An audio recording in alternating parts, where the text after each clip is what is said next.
13. As portas. Rebeca. A Bíblia deixa bem claro que qualquer envolvimento com Satanás abre uma porta na vida da pessoa, deixando-a exposta à influência, poder e infestação demoníaca, seja ela crente ou não. Levíticos, capítulo 19, versículo 31, fala: Não procurem a ajuda dos que invocam os espíritos dos mortos e dos que adivinham o futuro. Isso é pecado e fará com que vocês fiquem impuros. Eu sou o Senhor, o Deus de vocês.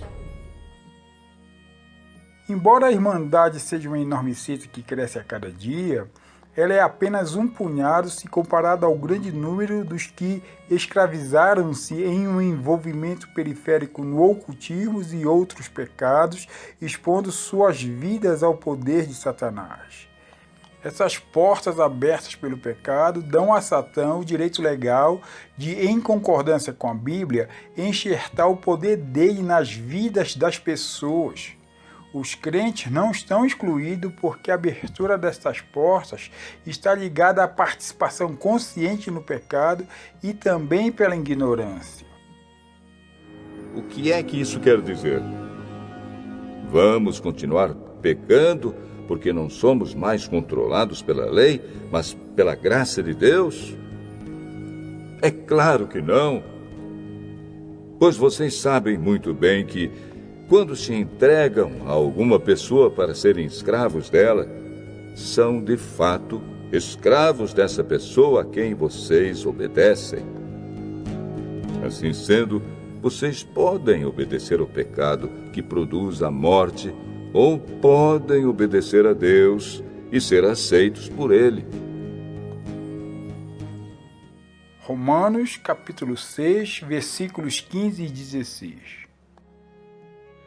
O meu povo não quer saber de mim e por isso está sendo destruído. E vocês, sacerdotes, também não querem saber de mim e esqueceram as minhas leis.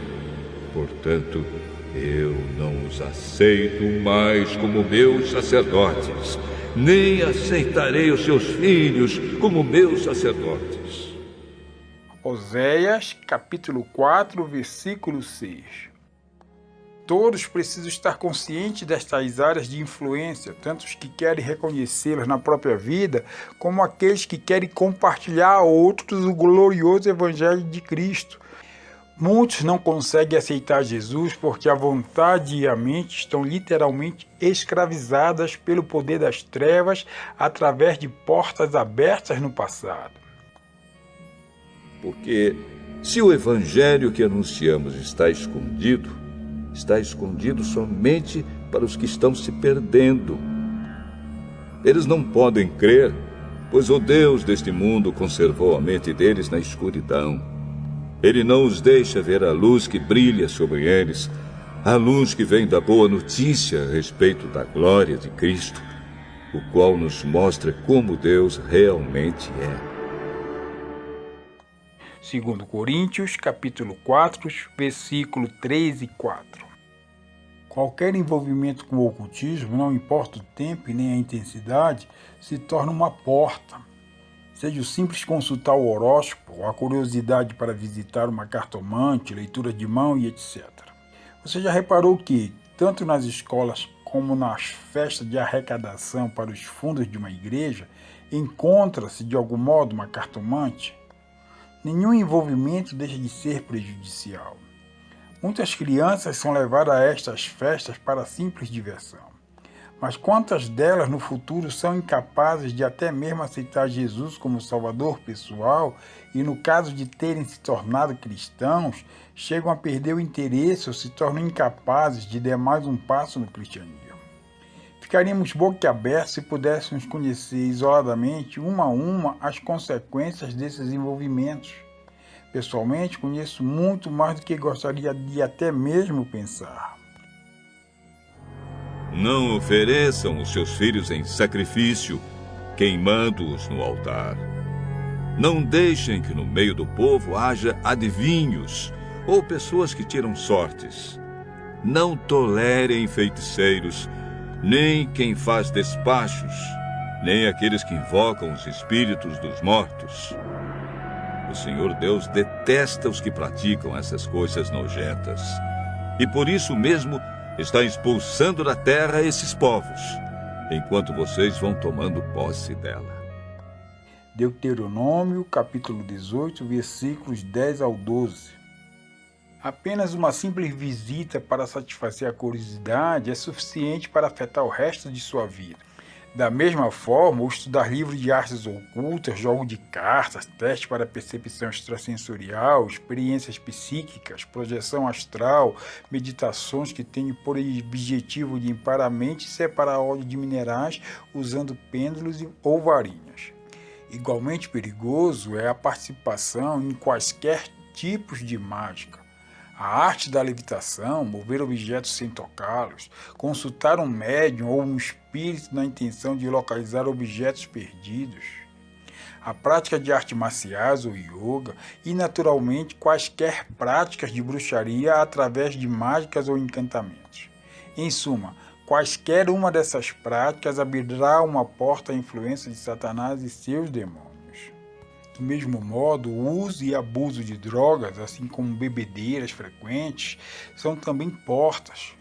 O abuso sexual de crianças sempre resulta em infestação demoníaca, porque se a criança não for liberta, poderá no futuro abusar dos próprios filhos. Qualquer incidente emocional grave ou um trauma físico pode causar rompimentos nas defesas, permitindo a entrada de espíritos malignos, e isso pode ocorrer tanto nas crianças como nos adultos. A relação sexual ilícita é outra grande porta. Os demônios são passados de uma pessoa para outra através dela, e isso acontece porque as pessoas envolvidas se tornam uma só carne. Ou será que vocês não sabem que o homem que se une com uma prostituta se torna uma só pessoa com ela?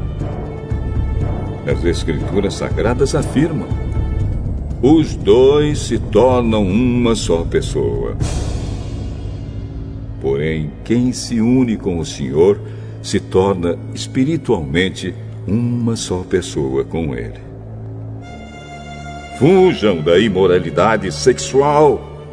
Qualquer outro pecado que alguém comete não afeta o corpo, mas a pessoa que comete imoralidade sexual peca contra o seu próprio corpo. 1 Coríntios, capítulo 6, versículo 16 ao 18. A palavra fornicação é usada para a relação sexual de um homem com a mulher sem serem casados. Essa definição é do Vine's Expository Dictionary of New Testament Words, página 465. É por essa razão que Deus ordena tanto a seu povo para não manter relações sexuais a não ser marido e esposa. O objetivo é nos proteger da infestação demoníaca. O estupro, assim como o assalto seguido de violência sexual, é uma porta que repetidamente presenciei na prática da medicina. O resultado é a infestação de demônios extremamente poderosos, e isso também pode vir como resultado da prática da homossexualidade e do incesto e das práticas sexuais usadas na pornografia atual. Frequentemente sou questionado a respeito das consequências da relação sexual entre um casal quando um dos cônjuges não é salvo e participa das coisas do mundo. Nesses casos, posso assegurar que o cônjuge cristão pode se firmar na promessa que está em 1 Coríntios, capítulo 7, versículos do 12 ao 16. Aos outros digo eu mesmo, e não o Senhor. Se um homem cristão é casado com uma mulher que não é cristã, e ela concorda em continuar vivendo com ele, que ele não se divorcie dela. E se uma mulher cristã é casada com um homem que não é cristão e ele concorda em continuar vivendo com ela, que ela não se divorcie dele. Pois Deus aceita o homem que não é cristão por ele estar unido com a sua esposa cristã, e aceita a mulher que não é cristã por ela estar unida com o seu marido cristão. Se não fosse assim, os filhos deles não pertenceriam a Deus. Mas, sendo assim, eles pertencem. Porém, se o marido não cristão ou a esposa não cristã quiser o divórcio, então que se divorcie. Nesses casos, o marido cristão ou a esposa cristã está livre para fazer como quiser, pois Deus chamou vocês para viverem em paz. Esposa cristã, como é que você pode ter certeza de que não vai salvar o seu marido? E você, marido cristão, como é que você pode ter certeza de que não vai salvar a sua esposa? Nestes casos, o cônjuge cristão necessita apenas de pedir ao Senhor que santifique o leito e o companheiro incrédulo. Depois deve fechar a porta com o sangue de Jesus para que não venha a ser infestado com os demônios através da relação. A hipnose é uma outra porta. A pessoa que se sujeita a ela ficará sob a vontade daquele que a hipnotiza e assim se abre para tudo que o hipnotizador quiser colocar nela. Existem demônios específicos que entram através da influência dessa prática.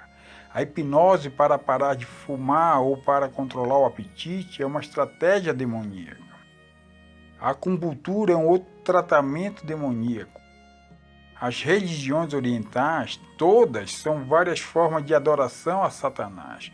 O público não sabe, mas as agulhas usadas são primeiro abençoadas por líderes dessas religiões e se tornam passagens de demônios. Tenho presenciado inúmeras infecções causadas por elas. Qualquer cura sobrenatural que não venha de Jesus é obra demoníaca e resulta na infestação ou na escravidão. O próprio Deus deu aos homens inteligência e capacidade de curar uns aos outros através da medicina. Lembre-se, Lucas, um dos escritores do Novo Testamento, era médico. Também resultam em infestação práticas como a meditação transcendental, a yoga e etc. Se comparadas cuidadosamente com a palavra de Deus, poderemos ver os erros. A maioria dessas religiões orientais usa o recurso da meditação. Os cristãos confundem essa estratégia e Satanás, através da literatura, engana muitos. Nas escrituras encontramos inúmeras referências sobre o assunto. Entretanto, existe uma grande diferença entre a meditação divina e a satânica. Analisamos agora alguns dos princípios básicos. A maior referência feita à meditação pode ser encontrada em Josué capítulo 1, versículo 8. Fale sempre do que está escrito no livro da lei. Estude esse livro dia e noite e se esforce para viver de acordo com tudo que está escrito nele. Se fizer isso, tudo lhe correrá bem e você terá sucesso. Quero enfatizar aqui que esse tipo de meditação refere-se à literatura dinâmica, aprendizagem e à memorização da lei dada por Deus aos israelitas. Josué deveria aprender a lei até que ela se tornasse uma parte dele. Davi seguiu o mesmo princípio. Ele escreveu a respeito no Salmo 119, versículos 9 ao 11. Como pode um jovem conservar pura a sua vida? É só obedecer aos teus mandamentos. Eu procuro te servir de todo o coração. Não deixes que eu me desvie dos teus mandamentos. Guardo a tua palavra no meu coração para não pecar contra ti. A atitude de Davi aqui é dinâmica, isto é, estava aprendendo e memorizando a lei de Deus para que ela não se apartasse dele. Em todos os trechos das Escrituras, a meditação bíblica é ativa. Já a meditação satânica é passiva. O que Satanás quer é esvaziar as mentes e tirar delas todos os pensamentos. E isto abre portas aos demônios, porque o que Deus nos ordena é controlar os pensamentos e não esvaziar a mente. Se você não controlar sua mente, Satanás o fará. É claro que somos humanos, mas não lutamos por motivos humanos. As armas que usamos na nossa luta não são do mundo. São armas poderosas de Deus, capazes de destruir fortalezas. E assim destruímos ideias falsas e também todo orgulho humano que não deixa que as pessoas conheçam a Deus. Dominamos todo pensamento humano e fazemos com que ele obedeça a Cristo. 2 Coríntios, capítulo 10, versículos do 3 ao 5. Tu, ó Senhor, dás paz e prosperidade às pessoas que têm uma fé firme, às pessoas que confiam em Ti. Isaías, capítulo 26, versículo 3. A Bíblia mostra claramente que devemos controlar nossas mentes e não esvaziá-las.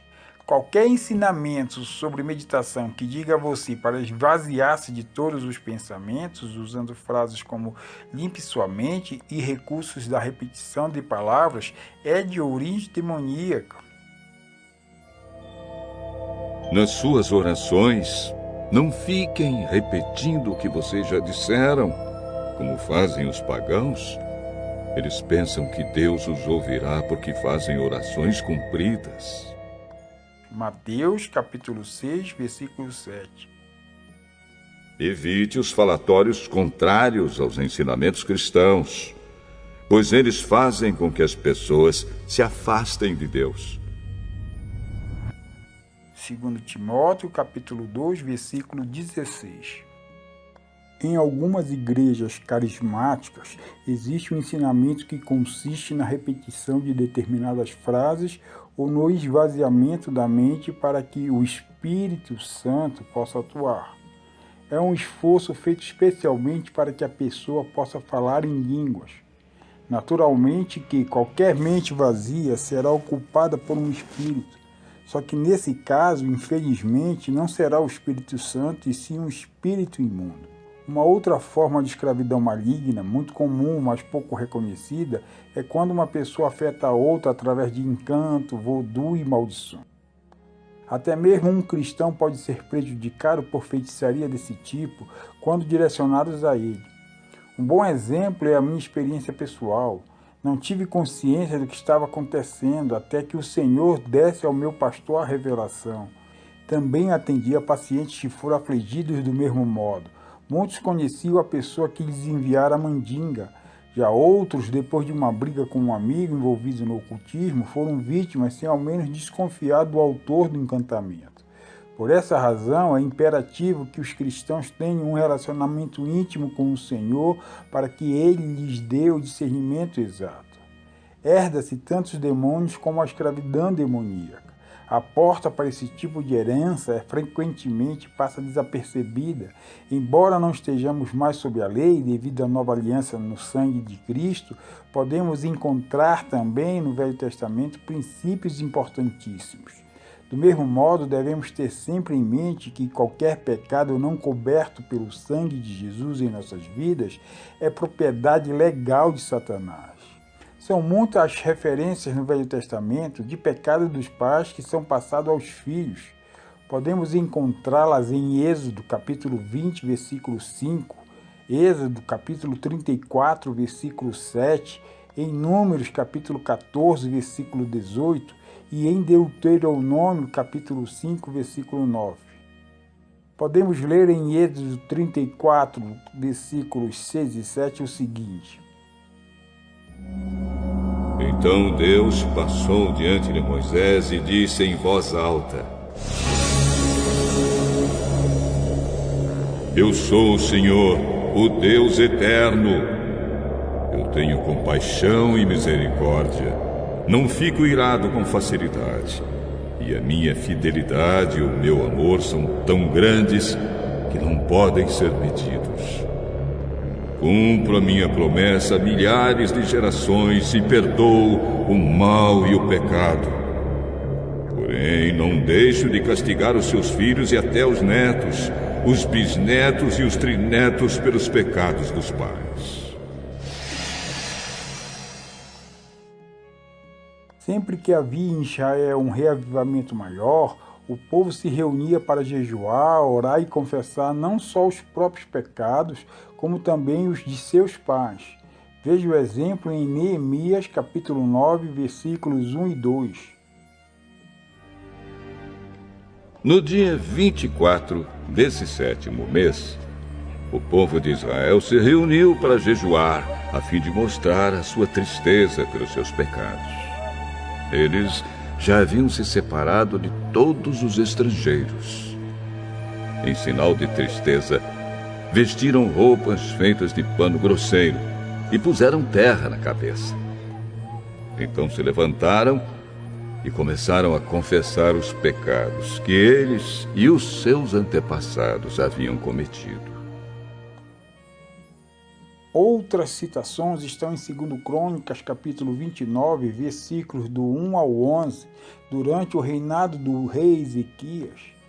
Em 2 Crônicas, capítulo 34, versículos do 19 ao 21, e também em muitos outros livros. Os pecados dos nossos antepassados afetam diretamente as nossas próprias vidas. Devemos fechar a porta dessa herança através de oração e confissão pelo sangue de Jesus. Habilidades específicas e demônios são passados de geração a geração. Um exemplo comum que podemos citar é o de Walter Witch. Da mesma maneira, qualquer envolvimento no ocultismo é prejudicial. Qualquer adoração a ídolo é também danosa, porque é, na verdade, adoração aos demônios. Ver 1 Coríntios, capítulo 10, versículos do 14 ao 21. Igualmente nocivos são os juramentos feitos pelos pais ou ancestrais dentro de religiões pagãs, maçonaria, mormons e etc., que se desencandeiam sobre a vida de seus descendentes. Atualmente, em nosso país, um dos maiores instrumentos de Satanás são os Role-Playing Fantasy Games, jogos que se tornaram bastante populares. Ele está usando esses jogos de RPG para criar um exército com os jovens mais inteligentes. Exército esse que o anticristo será capaz de interceptar e controlar quando bem quiser. Sem se dar conta do que está acontecendo, a pessoa pode ser controlada por demônios através do envolvimento nesses jogos. Em muitos estados, eles se tornaram para os mais inteligentes parte do currículo escolar e quase todas as escolas formam clubes extracurricular para que os alunos possam jogar. Na essência, esses jogos são cursos relâmpagos de feitiçaria. Infelizmente, os participantes só constatam isso quando já é muito tarde. Na maioria dos jogos, existe um líder que planeja o lineamento de cada jogo. A diversão consiste de uma aventura em que a batalha será travada contra vários monstros e seres com certas habilidades e características. Assim, existem manuais com gravuras e muitos detalhes sobre as habilidades desses personagens. Os jogadores terão de visualizar a ação do jogo em suas mentes.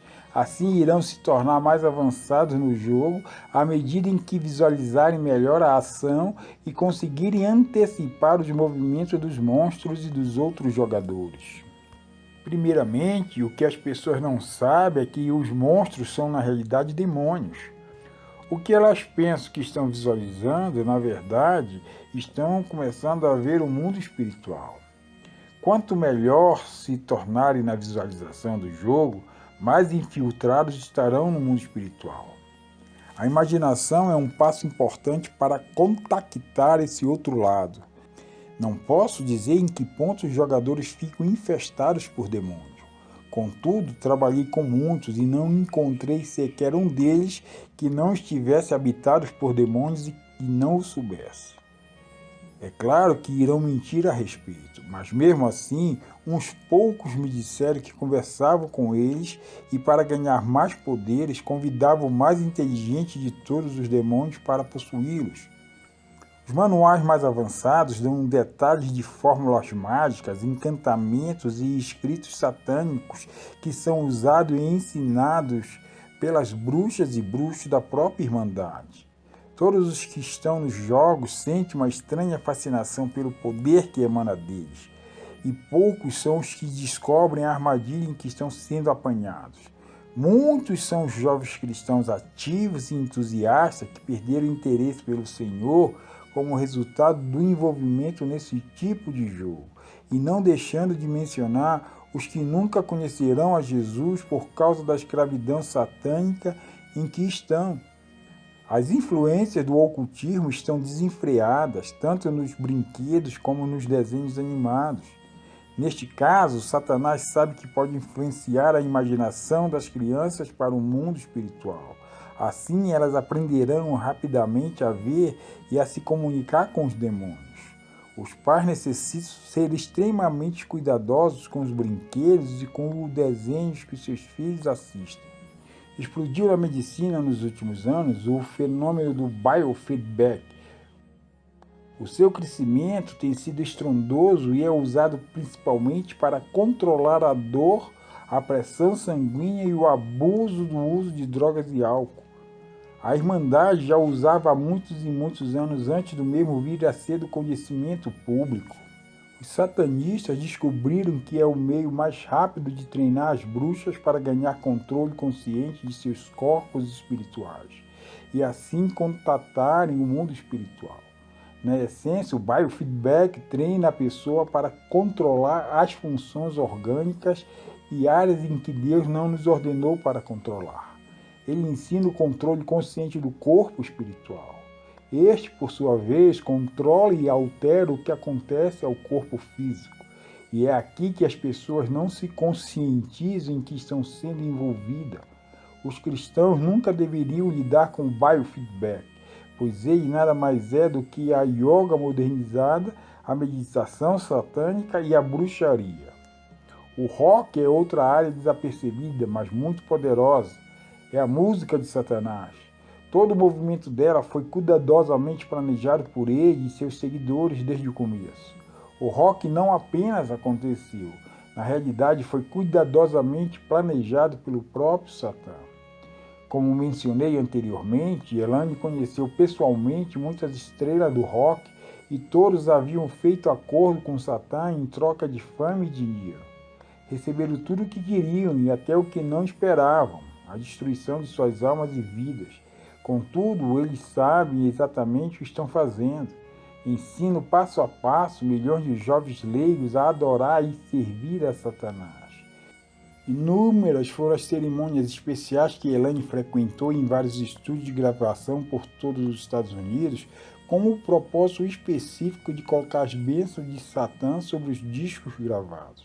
Tanto ela como os outros faziam encantamentos para colocar demônios em todos os discos e fitas vendidos.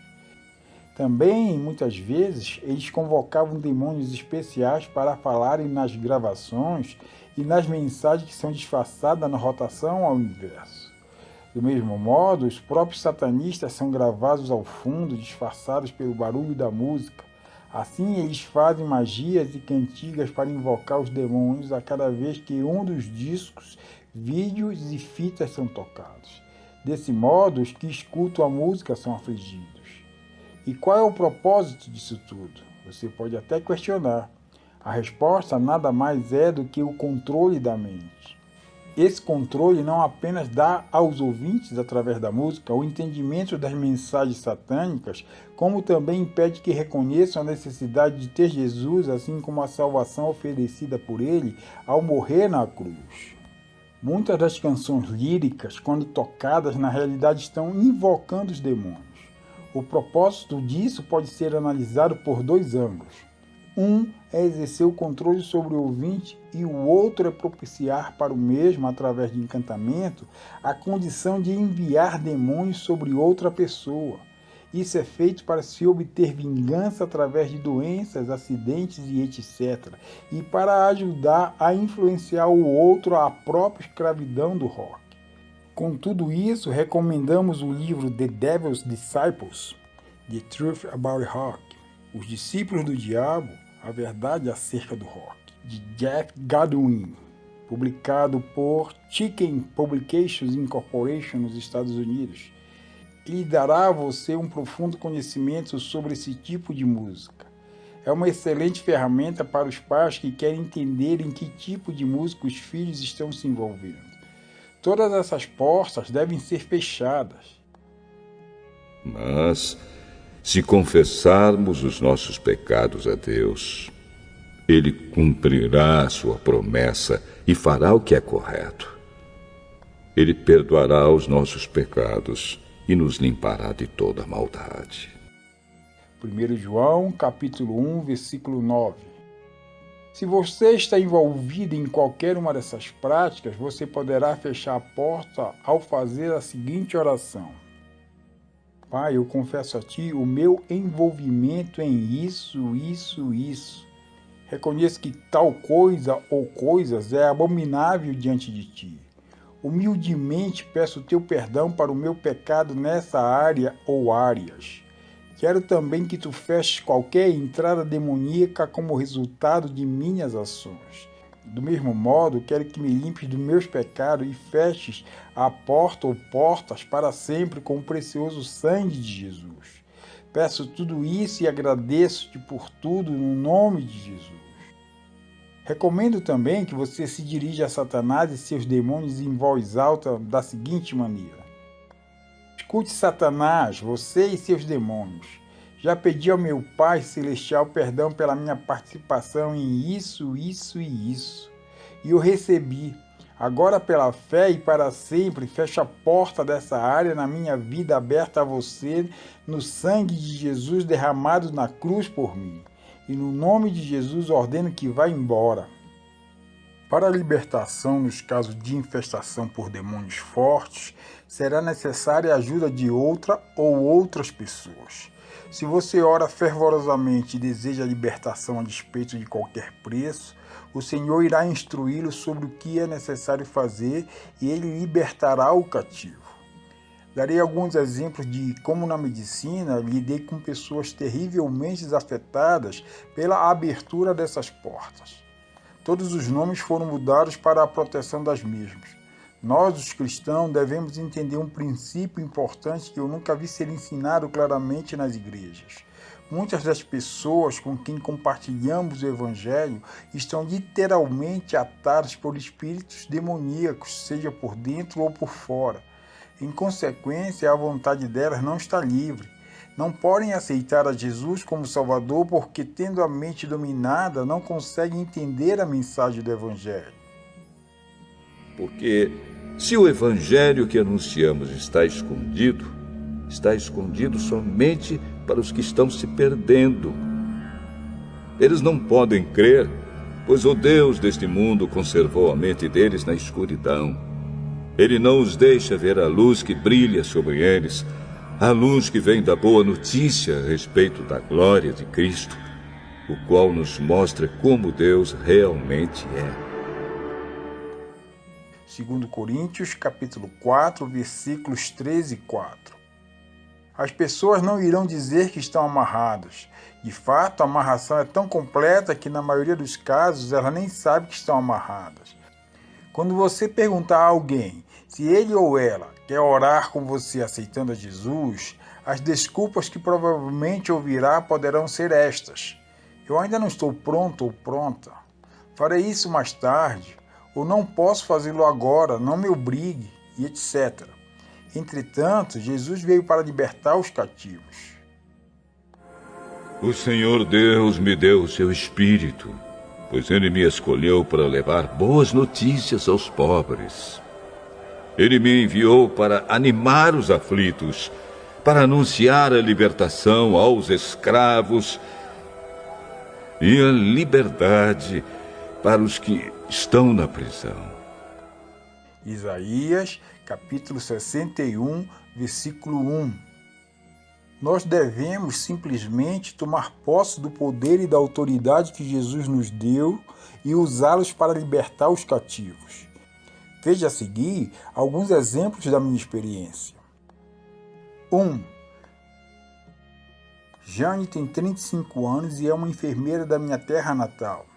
Trabalhamos juntas há quase 10 anos quando eu ainda era uma enfermeira. Encontramo-nos há algum tempo e ela ficou espantada com a mudança que viu em mim. Assim, assentei-me com ela em uma tarde para compartilhar o que o Senhor fizera em minha vida. comentário feito por ela foi o que se segue. Você sabe, tive outros 2 amigos que há 5 anos também entregaram as suas vidas a Jesus Cristo e mudaram completamente. Eram insatisfeitos e infelizes, mas agora estão jubilantes e cheios de paz. Cheguei a pensar que poderia fazer o mesmo. Contudo, como não posso, não penso mais sobre o assunto. Por que você não pode entregar sua vida a Cristo? Perguntei. Bem, não posso fazê-lo, embora veja os benefícios. De fato, fico ansiosa e com insônia quando converso a respeito.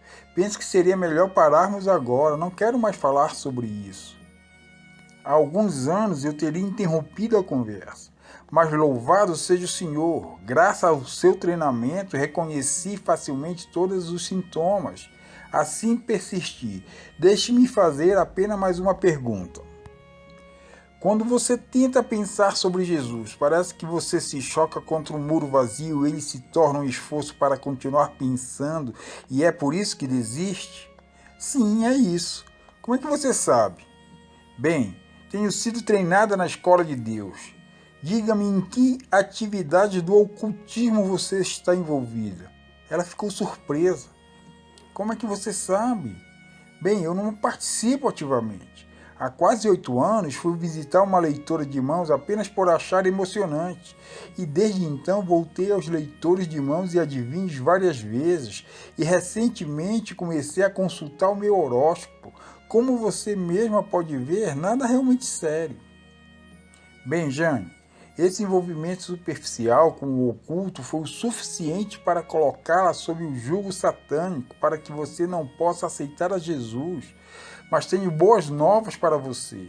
Jesus veio para libertar os cativos e porque eu sou dele, ele me deu poder e autoridade sobre Satanás e seus demônios. Assim, vocês, demônios que estão atando e cegando a Jane, eu os amarro nesse exato momento no nome de Jesus para que não possa mais agir na vida dela.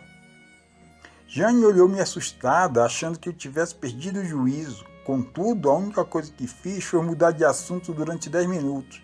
Depois perguntei, Jane, há alguns minutos eu perguntei a você se queria aceitar Jesus como Senhor e Salvador. Você sabe que é o que precisa fazer? Que tal orar comigo agora? Ela pareceu estar surpresa, mas pude ver o alívio em seu rosto. Sim, eu gostaria de orar com você. Posso aceitar Jesus. Não sei por que não fiz antes. Assim, quando juntas ajoelhamos para orar, Jane era mais uma escrava que estava sendo retirada do reino das trevas e sendo introduzida no reino de Deus. Depois falei sobre as portas que ela abrira e ela as orou fechando-as para sempre, com o precioso sangue de Jesus. 2. Em uma determinada noite, uma jovem de 20 anos deu entrada na sala de emergência em que eu estava trabalhando. A queixa dela era de que se não recebesse ajuda, poderia cometer suicídio. Estava deprimida e temerosa e a vida era para ela vazia e sem significado. Não tinha mais razão para viver. Conversamos por um bom tempo e depois disse-lhe que ela precisava de Jesus e compartilhei as boas novas com ela. Os meus pais são crentes, ela disse, e eu fui criada no Evangelho. Sei que o que está dizendo é verdade, mas eu ainda não estou pronta. Vocês, demônios, que estão atando esta garota, eu os amarro agora no nome de Jesus para que não possa operar mais na vida dela. Ao dizer isto, ela olhou para mim como se eu estivesse louca. Mas assim que mudei de assunto por alguns minutos, ela esqueceu o que estava acontecendo. Depois perguntei, Suzy, há alguns minutos você admitiu que eu estava dizendo a verdade quando falei que você precisava de Jesus em sua vida. O que me diz de agora orarmos juntos, convidando-o para se tornar o seu Senhor, Salvador e Mestre? Sim, eu gostaria de fazê-lo. Ninguém pediu-me para fazê-lo antes. Você me ajudará? Não sei o que dizer. Oramos juntas e ela começou a sua caminhada à vida eterna. Um pouco depois, questionando-a gentilmente, descobri que a porta aberta tinha sido um breve contato aos 13 anos com as drogas em uma festa noturna. Foi o bastante para amarrar demoniacamente a mente dela.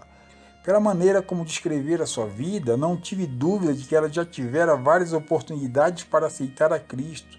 Contudo, havia sido amarrada para não fazê-lo.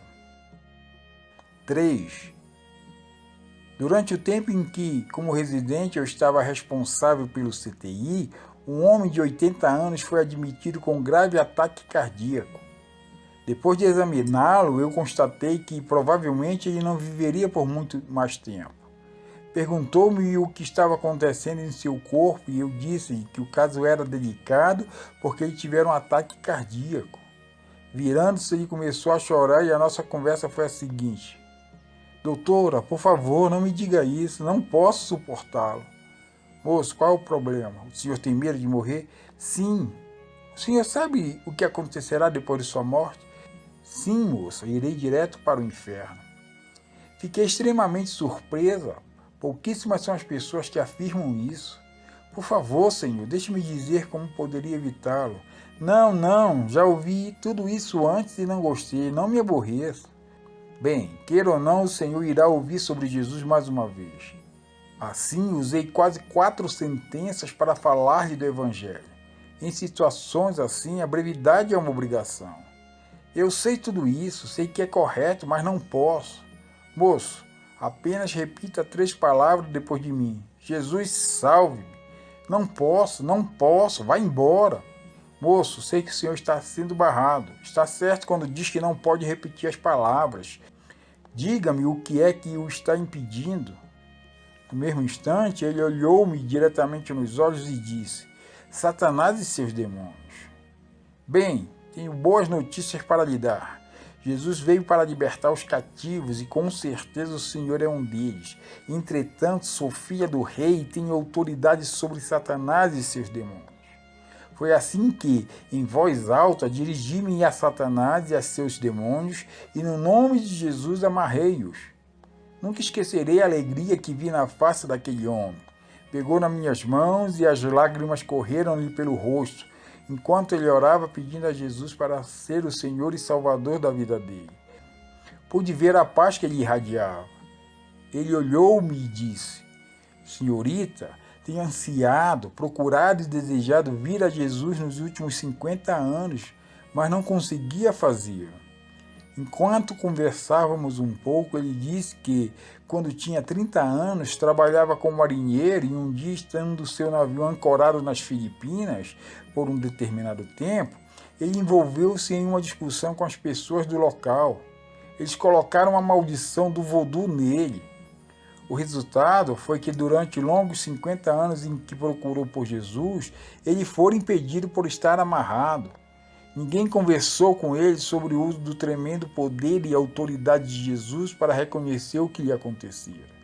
No dia seguinte, quando fui vê-lo, estava muito pior fisicamente, mas radiante. As últimas palavras foram: Senhorita, tenho perfeita paz. Depois entrou em coma, morrendo pouco depois. 4.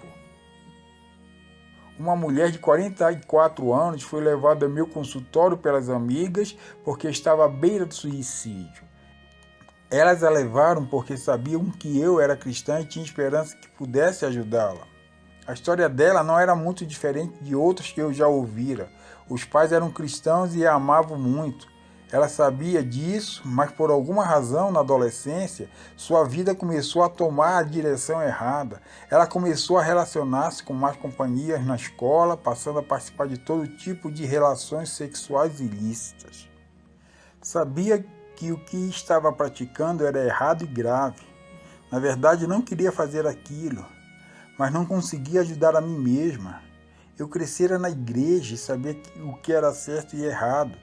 Nunca fui capaz de realmente aceitar a Jesus e comprometer-me com ele do mesmo modo que meus irmãos o fizeram. Nunca soube o porquê, simplesmente acho que não estava pronta.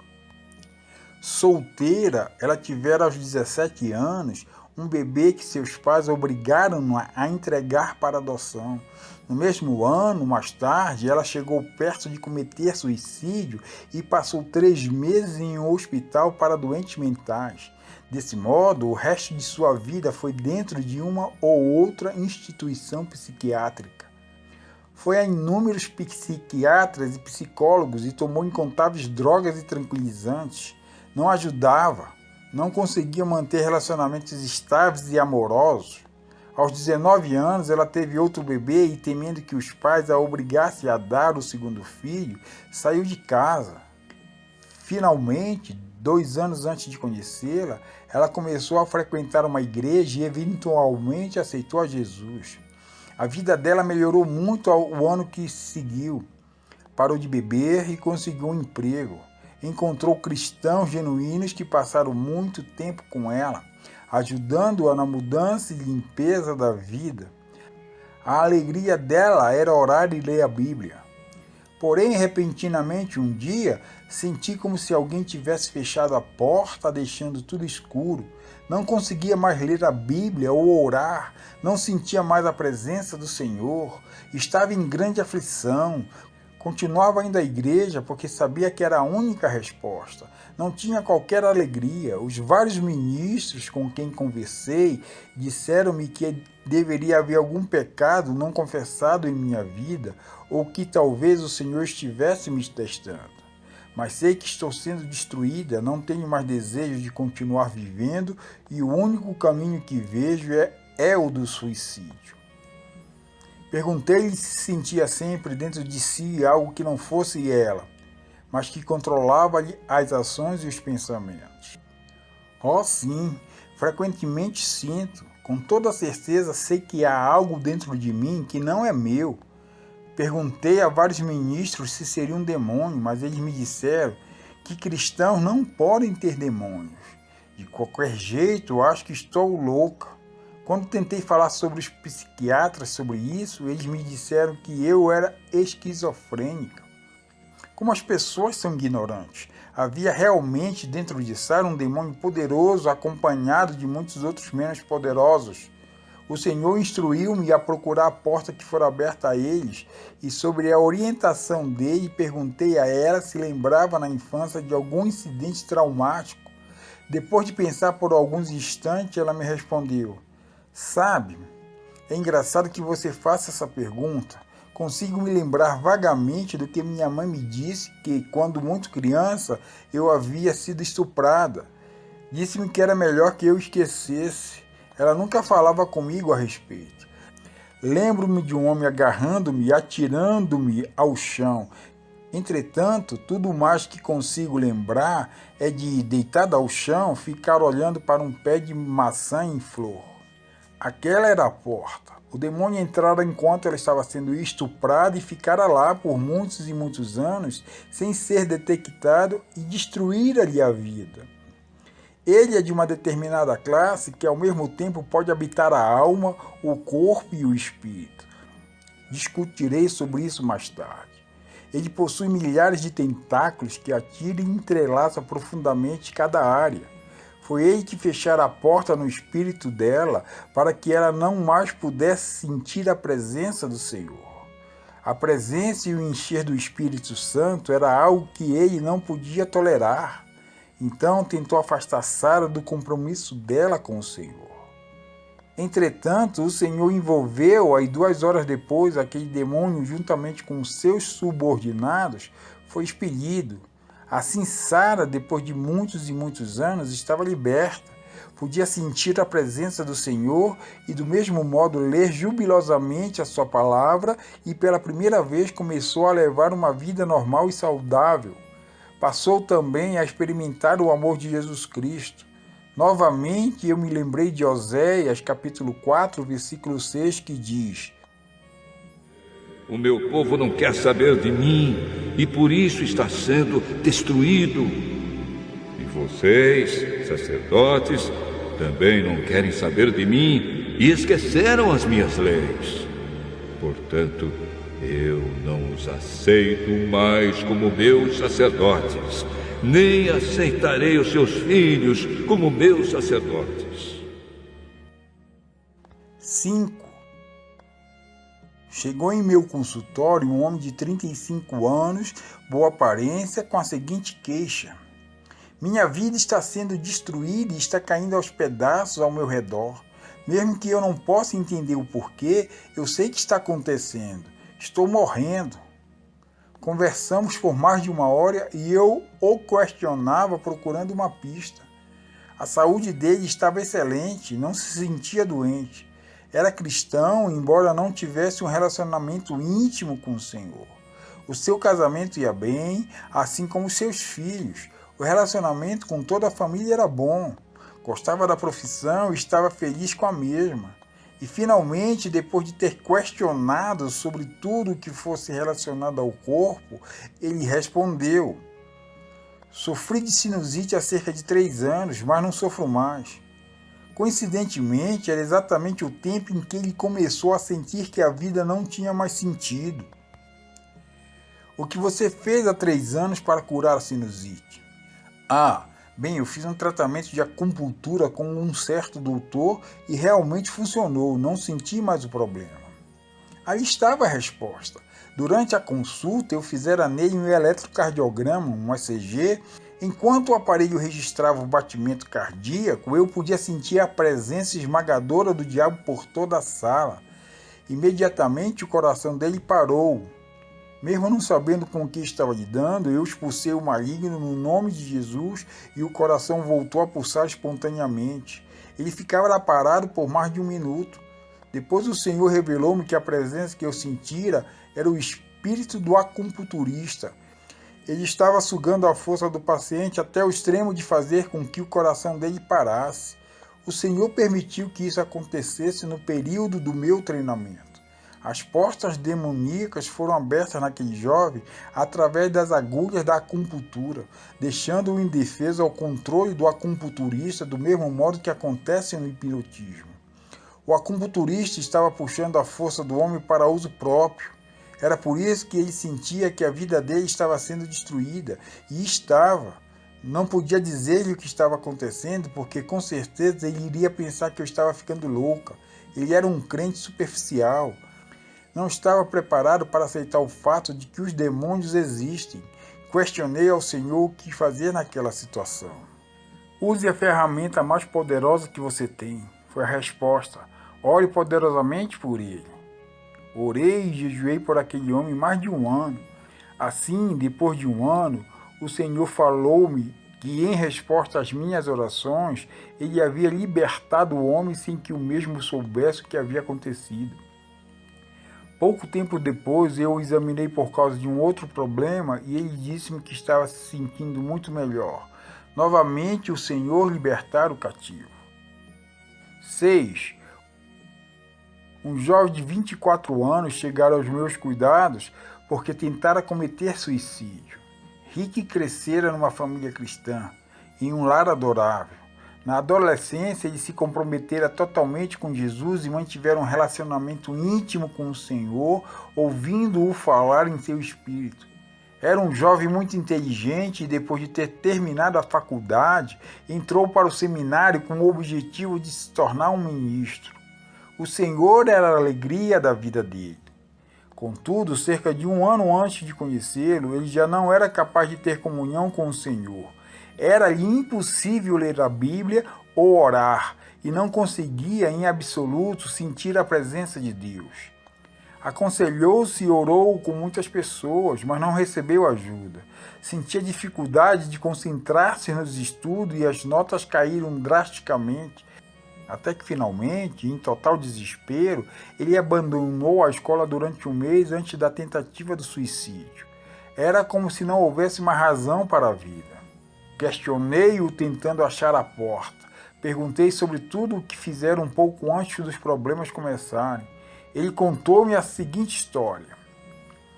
No outono, 1 ano antes de ingressar-me na escola, fui a Denver, no Colorado, a pedido da minha mãe. Ela dissera que a mãe dela estava gravemente doente e tinha sido internada. Tirei uns dias de folga e dirigi-me até lá. Ao chegar na cidade, fui direto para o hospital.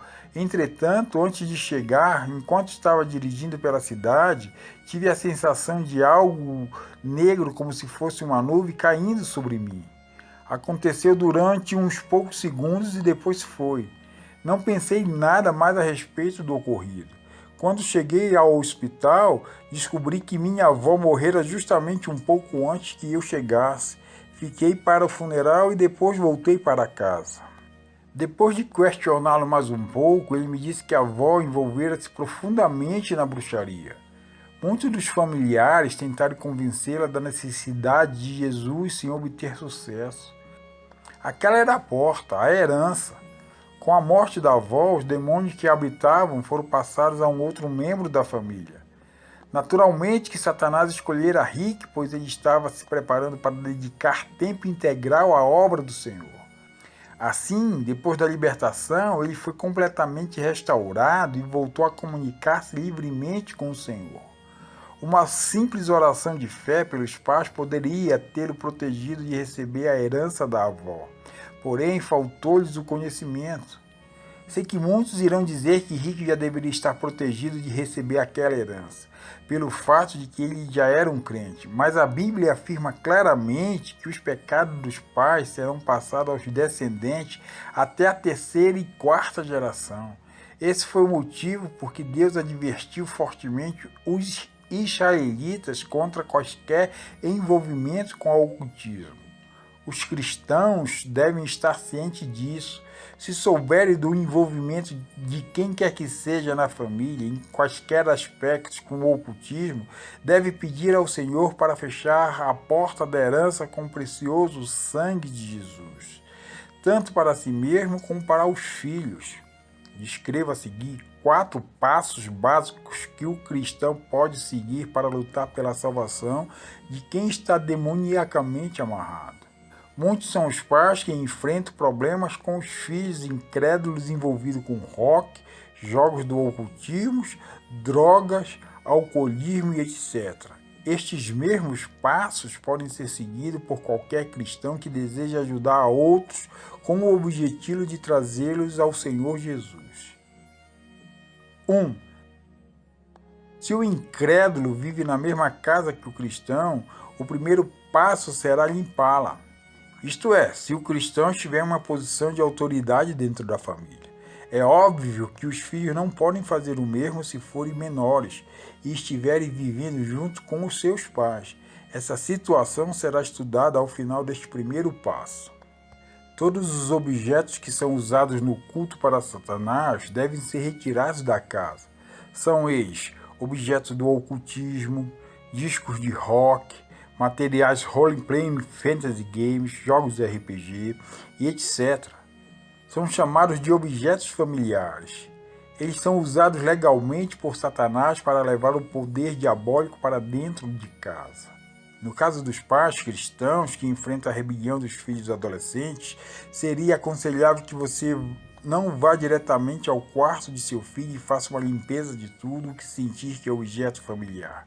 Você deve primeiro dialogar com eles, amarre os demônios e depois converse com seus filhos. Ouça juntamente com eles os discos de rock e música lírica, examinando cuidadosamente a música. Garanto a você que seus filhos ficarão embaraçados porque, no íntimo, eles sabem que o rock é música podre.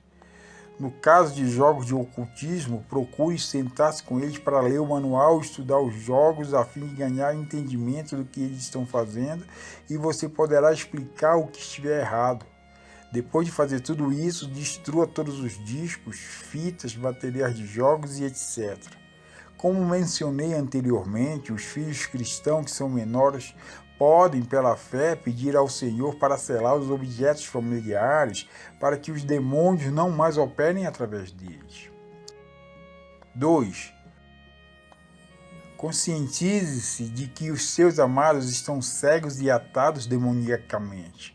Você poderá conversar com eles durante anos explicando a necessidade de Jesus e mesmo assim eles não irão entender.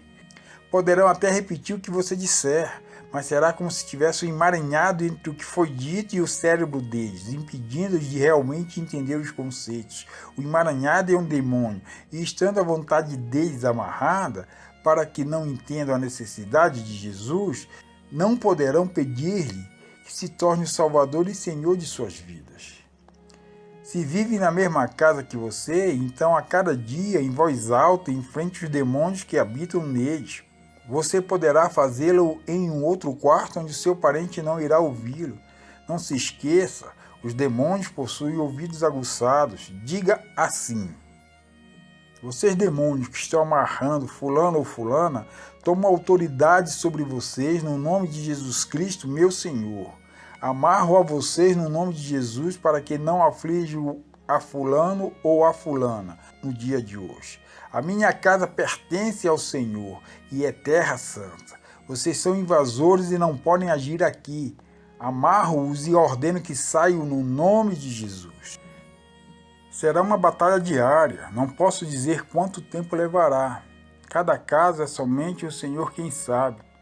Esteja atento ao fato de que os demônios podem falar através de outras pessoas, poderão se tornar rudes e insultá-lo na tentativa de afastá-lo. Há casos em que será necessário repreender diretamente o demônio quando ele estiver falando através de outra pessoa e mandar que ele fique em silêncio. O Senhor irá orientar você. 3. Você pode pedir ao Senhor para colocá-lo na brecha pela pessoa não salva. Falarei sobre isso no capítulo 14. Veja Ezequiel, capítulo 22, versículos 30 e 31. Peça ao Senhor para deixá-lo na brecha, a fim de que os olhos da pessoa possam ser abertos e a vontade livre para aceitar Jesus. 4. Por último, você deve entender a maravilhosa e poderosa posição de poder em que fomos colocados por Jesus. Hebreus diz: Por isso, tenhamos confiança e cheguemos perto do trono divino onde está a graça de Deus. Ali receberemos misericórdia e encontraremos graça sempre que precisarmos de ajuda. Hebreus capítulo 4, versículo 16. A Escritura mostra que Satanás chega diante de Deus e pede às pessoas.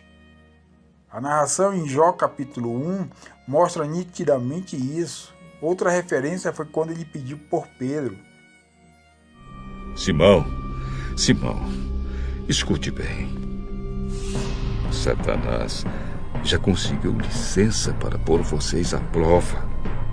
Ele vai peneirar vocês como o lavrador peneira o trigo a fim de separá-lo da palha. Mas eu tenho orado por você, Simão, para que não lhe falte fé. E quando você voltar para mim, anime os seus irmãos. Lucas capítulo 22, versículos 31 e 32. Satã não fora definitivamente atirado do céu até o capítulo 12 de Apocalipse. Depois houve guerra do céu. Miguel e os seus anjos lutaram contra o dragão, que combateu junto com seus anjos. Mas o dragão foi vencido, e por isso ele e os seus anjos não puderam mais ficar no céu.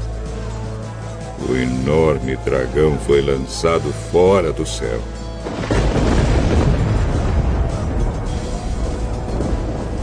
Ele é aquela velha cobra, chamada Diabo ou Satanás, que leva todas as pessoas do mundo a pecar. Ele foi jogado sobre a terra, e os seus anjos também foram jogados junto com ele. Então ouvi uma voz forte no céu que dizia: Agora chegou a salvação de Deus. Agora Deus mostrou o seu poder como rei. Agora o Messias que ele escolheu mostrou a sua autoridade. Pois o acusador dos nossos irmãos, que estava diante de Deus para acusá-los dia e noite, foi jogado fora do céu. Você precisa entender que Satanás fica diante do trono de Deus pedindo ao Pai Celestial pelos nossos queridos ainda não salvos. Ele aponta os dedos e diz: veja, aquele ou aquela participando de música, rock ou qualquer outra coisa. Assim é meu direito legal influenciar-lhe a vida enviando-lhe os demônios. Devido à justiça de Deus, ele deve garantir a Satanás a petição, se a mesma for incontestável. Porém, nós, como herdeiros e co-herdeiros com Jesus, temos maior direito de pedir a Deus do que Satã tem. Devemos literalmente chegar diante do trono de Deus e ir contra toda a petição de Satanás. Podemos orar mais ou menos assim: Deus e Pai, eu vou contra o pedido de Satanás. Chego diante de Ti no nome de Jesus Cristo, meu Senhor, e reclamo esta pessoa. Peço-o ou peço-a como sendo herança prometida pelo Senhor a mim. Se a pessoa for o filho ou a filha ou o cônjuge, Satã não pode tê-lo ou tê-la. Peço que o Senhor abra-lhe os olhos para que ele ou ela possa ver a luz do Evangelho de Cristo. Se a pessoa não for um parente, você poderá pedi-lo baseado no fato de que Jesus Cristo ordenou-nos a fazer discípulos por todo o mundo e assim podemos reivindicar aquela pessoa para ser um discípulo de Jesus Cristo. Novamente, insisto que você deve entender que é uma batalha real. Pode ser que você não a vença na madrugada, entretanto, possui o poder e a autoridade de Jesus para vencê-la ao amanhecer.